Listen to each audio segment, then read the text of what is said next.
Hey everybody, this is Jim the Tabletop Engineer and welcome to a new Paint a Mini video. Today I'm actually going to be painting 5. These are Troglodytes that I'm going to be painting. I've already got them primed and put on here. These are from the Fantasy Series 1 box from Blacklist Games. Inside this box are 70 miniatures. Most of what's in here there are 5 of, like 5 kobolds, 5 zombies, 5 troglodytes. There are some individual heroes, and I will get to painting those in the near future, but I want to go ahead and try to paint using these army speed paints. I want to try and do as many miniatures as I can. And these speed paints combined with sort of, assembly line painting just gets your miniatures done much quicker. Now, normally when I'm painting, I usually like to chat about something, and this one's an interesting one. I was at a gaming store yesterday. I just went in, on my weekly visit just to see what's new, and they were having a Warhammer tournament.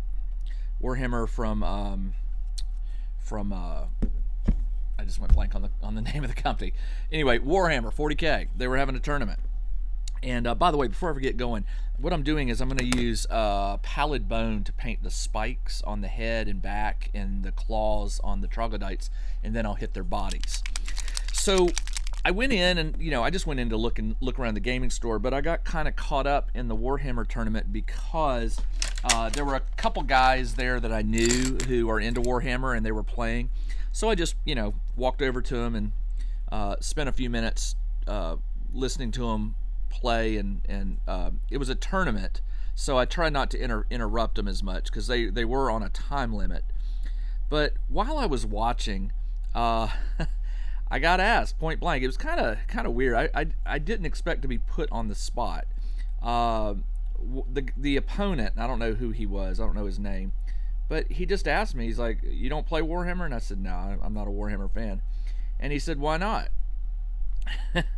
And I said, "Well, there's a lot of reasons, but I said you're in the middle of a game. I'm not wanting to get on. I didn't want to say anything that might offend, because keep in mind I was surrounded by Warhammer players, and I just the game is not one I play, and I don't have anything against it. It's just I don't play it. But he asked me, why don't you play it? And again, there's a lot of reasons, but I figured in this video what I'd probably do is chat a little bit about Warhammer and my experience with it, or my lack of experience with it, and tell you some things that might surprise you. Now, Warhammer 40K by Games Workshop, that's the name of the company. I just went blank on it for some reason. Games Workshop, this is probably their most, I think it's got to be their most popular game. They have some other ones like Age of Sigmar. They have, I'm going blank on a bunch of them. They have a bunch of games, and now, as I understand it, and I could be wrong, they're all sort of set in the same universe, just different time periods, I think.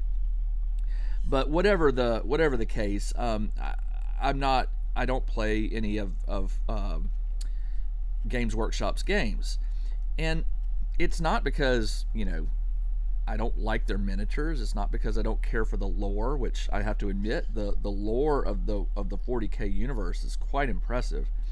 What it really comes down to is I'm not a fan of the game mechanics. I'll just outright say it. I'm not a fan of how the game plays, and I'll tell you. And watching the games yesterday, I probably spent about 30 minutes moving from table to table, just seeing. I like to look at the miniatures that are painted. I like to look at the vehicles, especially. I just think the vehicles are really cool in that universe. But when you move from table to table and you overhear and you watch the players play, whenever I go up, I'll say, "Do you mind if I just watch for a second?" And they'll usually say, "No problem." So while I'm watching, my friend, his opponent asked me, "Why don't you play?" And I don't know if he was just looking for like a one sentence answer, or just some sort of I don't know if he was being nice, just to maintain conversation. But it did get me thinking, why don't I play Warhammer? And I'm gonna tell you, I've entertained it. Was it 2 years ago, maybe a year and a half ago, when the 9th edition came out? they came out with this box, and I've gone blank on the name of the box. Indomitus. Maybe that was it. Indomitus. They came out with a collection of miniatures. You could I think it was like $200 or maybe it was $150. I can't recall, but it came with Space Marines and Necrons. The Necrons sort of appealed to me. I like the idea of like these robotic Terminator-like creatures. I thought, this is my chance to give it a shot, play it, and see what happens. Well, COVID, COVID hit, and there was no gameplay at all, and maybe that was for the best for me. I have since sold off my Indomitus box. I actually glued together the Space Marines, and so I sold them as a completed, glued and primed, which gluing took forever. And someone local, bought them from me. So, and I made back my money, so it didn't cost me anything. He paid exactly what I paid for the box, because at the time I think it was hard to get more of the miniature box, the Indomitus set in or something. I don't know, but they were on eBay for crazy amounts of money, and I wasn't going to gouge anybody. I just said, hey, listen, he goes, how about if I just pay you what you paid? And I said, deal. So he got everything back, the unassembled Necrons and the painted and assembled Space Marines. So I never actually got to play the game. I was going to play at another local gaming store. I have a lot of gaming stores in Atlanta that I have access to. And there were some people I knew who were going to start playing it, but then COVID hit, and the next thing you know, 2 years went by with very little gaming in person. So that probably has a lot to do with why I don't play. I did take a chance. I bought the kit. I assembled the Marines. I was going to assemble the Necrons just so I could have like both sets to play. I didn't want to take a chance that I would show up somewhere and have to go up against another Necron army. I don't even know if that's allowed. I don't know if you can do Necrons versus Necrons. But long story short, I sold my kit, so I don't have it to play. But when I got asked that question, it really made me ponder. And while I was watching these games being played, I realized one of the things I really did not care for about Warhammer was the mechanics of the game. I sat there yesterday and watched these guys basically throw their armies almost straight at each other. I mean, there was no tactics, there was no like trying to hide or trying to go around or whatever. It was just straight head on. Now maybe that could have been because this was a tournament. Maybe in tournaments, because there's a time limit, you just got to go straight at your opponent. I don't know what the victory conditions are to win that kind of game. But while I was watching these guys play, I was just thinking to myself, basically what they did was they moved their enemies forward, they rolled a bunch of dice, and then their opponent rolled a bunch of dice to cancel out the effects, and then they total up damage and they remove a certain number of minis, and then the other guy would go forward and do the exact same thing. And it was kind of interesting to me, because I was thinking from my point of view of other war games where now I play a lot of skirmish games, right? Now there's a difference between Warhammer and say Frostgrave or 5 Parsecs or whatever, because you're dealing with these larger armies. And I have no idea what point army, I never even asked what point army these guys were playing. I could tell you that they were probably playing at least 20 to 40 models each. That's my best guess. So I don't know what point system that would be. But as I sat there watching and listening, every table, it was the exact same thing. This person would move their minis forward, they would roll some dice, and then the other guy would roll his dice, and they would tally up whatever it is they were tallying up, and then the one person would remove a certain number of minis from the table, and then it was their turn, and they would do the exact same thing.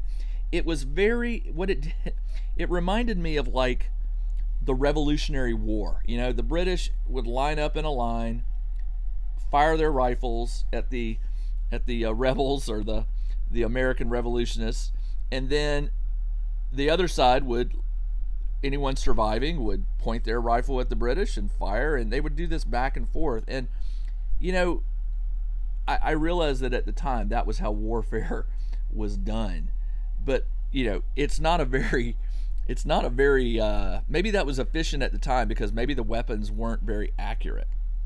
I don't know, but it sort of made me laugh because it's not a very, to me, it's not a very fun way to play a war game.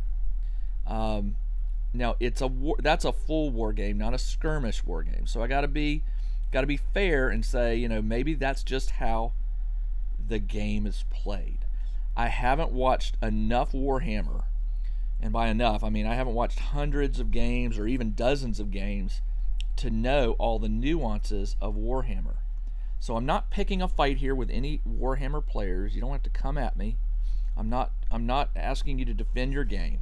I'm just telling you from my point of view that has been traditionally how I've seen Warhammer played, is very tit for tat. You shoot, I shoot. You shoot, I shoot.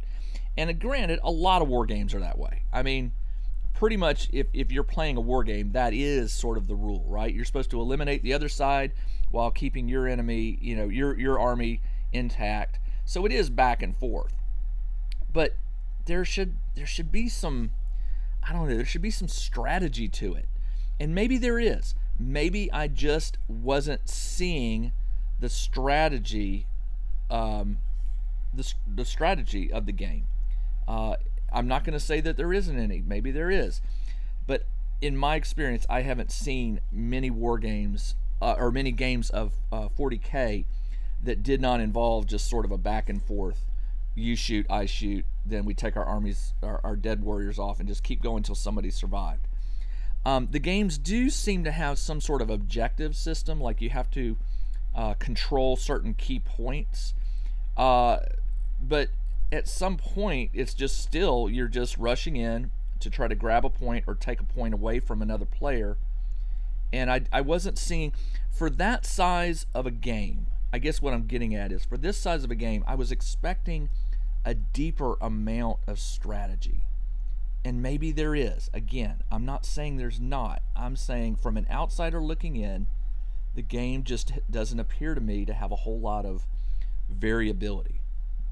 And I guess there are different objectives for the game, because I've seen books. I've seen Warhammer players pull out books where they pick a scenario, and I assume it has different rules and stuff like that.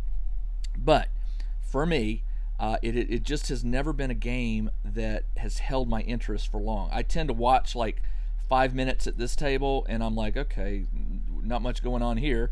So I go to another table, and I do that, and what I end up seeing is that the games, it's kind of hard to differentiate one from another. Now the models are helpful for differentiating one from another, because one guy will have mostly vehicles, or one guy will have a whole army of painted Necrons, which just look really cool on the table. So what's cool about Warhammer is just the sheer variety of war bands, right, or war or soul or armies or what have you. That is what a war game brings to the table. I don't really play any war games, and I define war games as like, the difference between war games and skirmish war games is just in the number of miniatures and sort of the simplicity of the rules. I do understand that there are a lot more rules to Warhammer than there are maybe to Frostgrave, but honestly, I don't see that many of them being implemented. The stats that your armies have, and the individual soldiers or the units or whatever, there are some math crunching stats in there. I take it, but I don't really know a lot of them. Like I said, I've had my opportunity to play. I missed it, and who knows? Maybe I would have really enjoyed it if I'd been able to play it. But I don't know. I think it probably would have been one of those games that I got into and then got out of pretty quick, because it has never really appealed to me. I get why it appeals to a lot of players, especially players who have just one game. If you're just going to pick one game and you want a high chance of finding an opponent, and you want to be able to constantly get new stuff for the game, then yeah, Games Workshop has you covered, man. I mean, they release new versions of the rules, it seems like every few years or every other year. So if you're only playing one war game, if that's all you've got, then yeah, throw in with Warhammer, because you're going to have a better likelihood of finding opponents. The small niche games that I play, that's part of the problem when you play a skirmish war game, especially one that may not be super popular. And really, to be fair, there aren't that many popular skirmish war games. You go to one city and they'll play Stargrave. You go to another city and they're all playing some other game. It's here in Atlanta, I see certain games being played quite a bit, and then I see certain games that are never played unless I look for an opponent and say, hey, I'd like to play this. I don't see, like, for instance, Gaslands being played a lot anymore, although I see it on Facebook. There's a lot of groups out there that are playing Gaslands, and I wish I lived in that area where I could play it. But yeah, to get back to my point, Warhammer definitely offers the players a better chance of finding a game, finding an opponent. So I get that. I get the draw of that. Now, another thing I don't care about Warhammer is the sheer investment. I mean, you talk about money, man. Some of these guys, when I'll ask them, I'll be like, how many of these do you have? And I have 20 of those. And then I'll go look on the shelf and I realize that 20 of this particular vehicle, they're each, $150 or $100. And you start doing the math and you're like, holy cow. I mean, I spend a lot of money on games, but I spend a lot of money on different games. If I only played one game, sure, I guess that would be okay. I certainly realized pretty early on that I was not going to be able to play Warhammer like most people do. I did not want to have to keep buying new rules every few years. I didn't want to have to keep buying bigger armies to play in bigger battles. Some of these guys are showing up with hundreds of miniatures that they've painted and they put out, and they play this little, you shoot me, I shoot you game, and it just never really has appealed to me. Now, I can hear some of you saying, well, you've never played it, so you really can't say that you don't like the game. That is true. I have never played a game of Warhammer.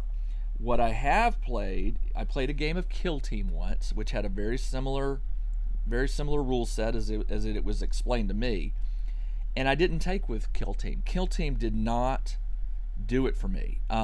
It had that same feel of like move and shoot. Now, I'm being hypocritical here. I know. I can hear a bunch of you saying, yeah, but in your war games that you play, you move and you shoot. You move and you shoot. That is true. But there's usually some sort of simpler or more interesting objective than simply kill all the other guys. If there's not, I usually don't last too long with a game. I need to see something else in it, like progression of my characters. And that's another thing I never saw in Warhammer, was like, in Warhammer universe, soldiers die by the thousands and nobody ever gets moved up in rank. So when you start a game, you'll have the ranks already predefined. And if you lose a higher up, no big deal, because the next game you play, you just get another one. There wasn't this level of progression in the game where you felt any sense of loyalty or concern over one of your miniatures, for example, because if they die, you just get them back on the next game. So that's just, like I said, that was just one of the reasons that some of the reasons that popped in my head as to why I haven't really ever played Warhammer. Now, the next one may irritate some of you, and it's my experience. I have been present at gaming stores and at conventions. I think this happened more at convention. This has happened a couple times at conventions, and I think I've seen it once or twice at a store. But I have never, in any other game other than Warhammer, seen players get like really mad, angry, like not physically violent, although I have heard about that. Some of these players, man, they get really serious about this game. There's also a cheating issue. I don't think I've ever played in any skirmish war games where I suspected my opponent was cheating. Right? If anything, they just overlooked a rule, or I overlooked a rule, which is really pretty easy to do. Um, but with Warhammer, I was at a convention once where there was a I think yeah, it was Warhammer going on. There was a Warhammer tournament, and man, somebody there did not like a ruling or something that a judge had done, and they were screaming and cursing, and I was like, what's going on? And people were like coming over and like looking in. I couldn't really, and word spread. They're like, yeah, somebody in there, a judge ruled against something they did in the game, and they're throwing a fit. And I don't know anything more than that. But it wasn't the first time. There was another. It was at I think it was at Gen Con one year that I went, where I was. This was when I was brand new to like wargaming. I had been mostly RPGs, and I remember I was just walking around the hall, and I don't remember. It's like Hall C, I think, or maybe it's Hall E. I can't remember. It's the one where everybody goes to play games, and they have the wargaming set up. But I was wandering around the wargaming area where they were doing historics and things like that, and that's where I stumbled upon this group, this bigger group playing Warhammer. And at the time, there was this big yelling, screaming going on with this. It was these two guys, and I assumed they were playing a game, and it wasn't even a judge involved. They were, man, they were they were mad. They were throwing things, and not the miniatures. I think that would have got them kicked out, but they were throwing dice and pins, and they were yelling at one another. And I think somebody finally came over from the Gen Con workforce or whatever to tell them if they didn't cut it out, they were going to be ejected or something, because it calmed down pretty quick. But I remember I asked, I was like, what's going on? And somebody said, oh, it's the Warhammer guys again. And that has always stuck with me, that somebody would say, oh, it's the Warhammer guys again. Now, I cannot say that from personal experience at my own gaming stores. I have not seen that at the convention or at the tournaments that I've seen at my local gaming store. I was at a local gaming store where there was a game going on of Warhammer, and two guys really got into a screaming, yelling match. It wasn't a tournament. It was just I call it was just a friendly game, right? They were just there playing a game, and one of them did something within the game. The other one said that's against the rules, and the guy said, no, it's not. I can show. They got into a real argument that I guess could have been settled by looking at the rule book, but they rather made asses of themselves by yelling and drawing attention to themselves. But again, I haven't seen that a lot. That has happened, like I said, less than 5 times, and mostly the 2 of them were at Gen Con and another one were local. Maybe you've seen that, or maybe you haven't seen it, but it definitely was a shock. It was a shock to me because I'm not used to that kind of behavior in our hobby. And I'm pretty confident I can say that is not typical of the Warhammer community, because I go into this game store quite a bit, and there's always Warhammer being played, almost always. And you just never see that level of nastiness, right? It's just friendly games, guys laughing, just shooting the breeze, talking the game or whatever. And that's really what a game should be about. But it was surprising. It has been surprising to me that the few times I've seen disputes, they were related to this Warhammer game. I have heard, and this is just hearsay, I have heard about physical confrontations, like between players. I can't verify that, but I've heard Warhammer players tell me, oh yeah, man, you should have been at this play. There was 2 guys getting ready to duke it out, or somebody threw a punch and it turned into a fight. And I'm thinking, gamers, throwing punches? That just makes me, I don't know, it makes me cringe to think that we would have that kind of community, but I don't know. So that's not one of the reasons why I don't play Warhammer. It's just yet another thing I've noticed about the community. Now, I occasionally, because of the various channels I pay attention to, I'll occasionally hear about some well-known Warhammer player who's been like banned or whatever because he got caught cheating, and I don't know how you cheat in Warhammer.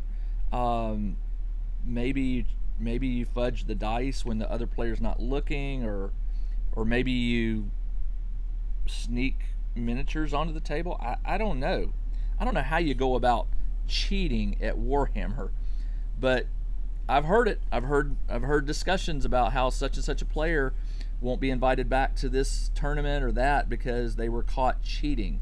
I'd really like to know. If you know, post a comment, because I'd like to know, how do you cheat at Warhammer. I'm sure there's ways, but I don't know what they are. I don't know the game well enough to imagine how I would cheat at the game, right? I haven't played it. So I guess if you ask me how would I cheat at Frostgrave, I'd be like, well, I don't know. I guess it's harder. I think it's harder to cheat at a skirmish war game, mainly because you have so few figures. When a figure is removed from the game, both you and your opponent know you're not going to sneak that figure back in.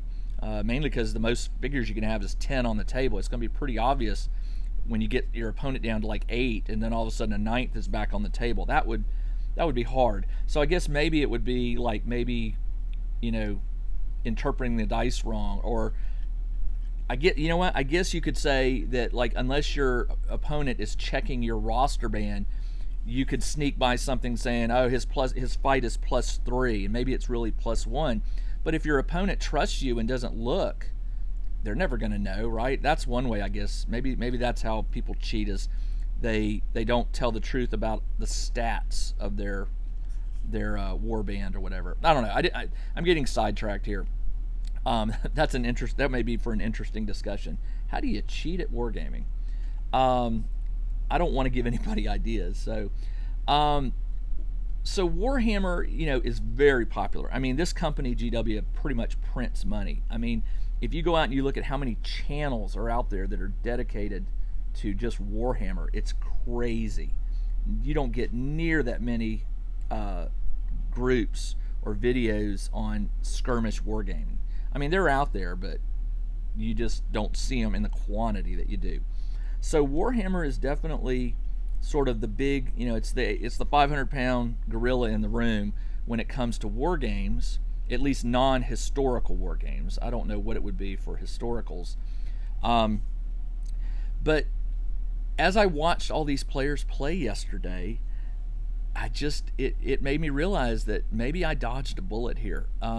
I know that there's a little bit of, I've seen some posts on Facebook and YouTube here and there about that Warhammer has announced a new version of the game. I don't know if it's version 10 or 11, and I honestly don't, because I know the version I bought was 9, but I don't know if 10 came out already or not. But I know that the synopsis of the post was something along the lines of, great, here we go again, another version of the game, more money to spend. And that seems to be a big complaint with the Warhammer community, is that, they release new versions every 2 years, or maybe it's every 3 years, but I think it's every 2 years. And so players have to go and buy all these new rule books. And let me tell you something, I totally forgot. That's another reason I was so glad to have dodged the Warhammer bullet, was once I bought that Indominus book and started sort of reading some of the rules and the lore and stuff, I realized real quick that that rule book is not all you need. I mean, you have to buy, I guess you don't have to, but I think if you're going to play consistently and in tournaments and stuff, there's other books that you have to buy. There's and I apologize that I don't know the terminology, but there are books that are related to, like, the warband version you're playing. Like if you're playing a Space Marine, there are different chapters. That's the word I'm trying to think of. There are different chapters of Space Marine, and so Games Workshop will sell books that are specific to the army that you are playing. So I guess if you play 2 or 3 different armies, man, you're buying some books. And then, of course, there are books related to like scenarios and new when they release, I don't know what you call it, but when they release like new models, like new versions of soldier types that you can play on the battlefield, those usually come with some type of book that is either you get the small version with the kit, or you have to buy it separately when it's released. I remember one guy that I was going to be playing with. He was talking about how Games Workshop was never going to release the chapter book for his particular army, because it was such I won't say unpopular army, but it was like it just wasn't played that much. I don't know what that would be, but apparently some Space Marines are more popular than others. And he was telling me that his faction or his chapter or what have you was just not one of the popular ones in the whole player world of Warhammer, and so he was not expecting them to ever release a book specific to his warband. Which that sounds kind of, it's kind of, I guess from a business point of view, it makes sense for GW not to publish books for unpopular products. But it seems also like that gives an unfair advantage to maybe people who play the more popular armies. I don't know. I may be just talking out of the side of my mouth because I don't know what I'm talking about here. But there's just a lot of it seems like anytime I do a deep dive or consider Warhammer or go watch a game of Warhammer, I find reasons for why I just don't sweat my initial purchase and then selling off of my kit to a real player who wanted those minis, and I just bought it at the time thinking it would be just a new game I could get into. But once I got into it and started discovering more about it, I quickly realized this is not the game for me. I just don't know. Well, the reason this is taking so long to paint 5 of these is they have a lot of little, I'm trying not to hit the claws and have to repaint them, and then there's so many wrinkles on these minis that I'm finding places I'm missing, like the paint just doesn't, like under the tail here I didn't get. Did I get this one? Yeah, I did. So I think what I'm going to do is I'm going to stop there with 2. I'll paint the remaining ones offline, but I wanted to get some done and show them to you. Now I'll take a before and after photo and share it at the end of this video so you can see what these look like. But the Troglodytes, I should have the remaining 3 of these done in 5 or 10 minutes, and then once the paint dries, I'll paint the bases and then lacquer them with some clear varnish to protect them, and they'll be done and ready to go for any fantasy game that I want to throw them on the table. So that's all I have for this video. I'm going to keep painting these up until I exhaust them. I want to get to the heroes, so maybe I'll break up the monsters and do a hero or 2 and then return to the monsters. So keep in mind the speed paints from Army Painter or any of the speed paints from the different brands, they're really good for just getting work done. Again, I thought I would be able to get these much quicker, but it's all the little bone spikes and wrinkles that are making me have to be a little more careful. So, but I did get 2 done in less than 33 minutes, and that was me talking to you. I probably could have got a lot more done if I hadn't been talking. But there you go. I may send a link to this video to my friend to forward to his friend if he knows his opponent, so he understands why I don't play Warhammer. Will I ever play Warhammer? I don't know. Maybe in 5 years a version of Warhammer comes out with some new game mechanics that just blow the gaming world away, and everybody's just talking about how Warhammer is now all of a sudden the game to play. Who knows? Maybe I will one day. But right now I'm not wanting to invest the time or the money into a large scale war game like Warhammer 40K. I also am one of those people that I tend to want to play more than one type of army. And so Warhammer, man, I'd have to play the Necrons, and I'd want to have a Space Marine chapter, and I'd want to have one of the other, dozen or so factions that they sell. I know myself well enough to know that it's probably for the best that I am not playing Warhammer, given how many other games I enjoy playing. So your mileage may vary. If you are a Warhammer player, congrats. I hope you have so much fun at the game. I hope you enjoy all parts of it. Gluing the minis, painting the minis, playing the game. And please keep doing it. If it makes you happy, keep doing it. All right, that's all I got for this video. This is Jim, the Tabletop Engineer. Thanks for joining me. I'll be back very soon with another Painting a Mini video. Until then, everybody, take care.